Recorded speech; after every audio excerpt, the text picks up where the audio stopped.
Lucia, and I work for We Are What We Do. And We Are What We Do is a not-for-profit company that creates things that, through their use, aims to have a positive effect on society or the environment.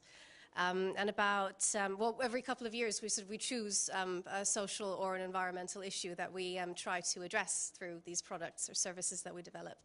And about 2 years ago, we chose to focus on the intergenerational divide.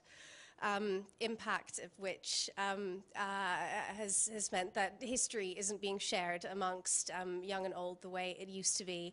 Values are getting lost, aren't being transmitted. Skills in particular aren't being shared.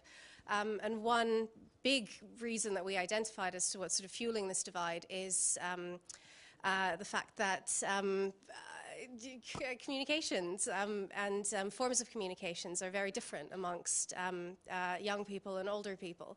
And internet buttons try to address this by well, yeah, contributing, I suppose, to digital inclusion as much as it possibly could to ensure that everyone is kind of on a par when it comes to their preferred means of communicating with each other.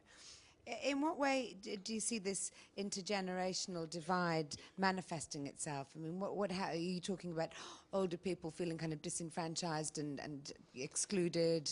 Sure. I think, well, for starters, there's a really perceptions amongst sort of each of the groups are fueling it as well.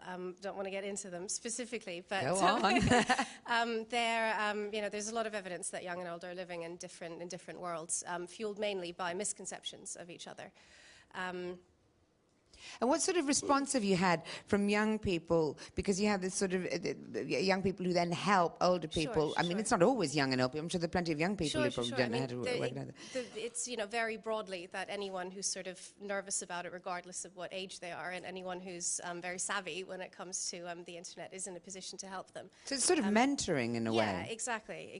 And I mean, one big insight was that there's about 2/3 of people that are offline that know someone that they trust who's willing to help them, which was the starting point for the whole thing.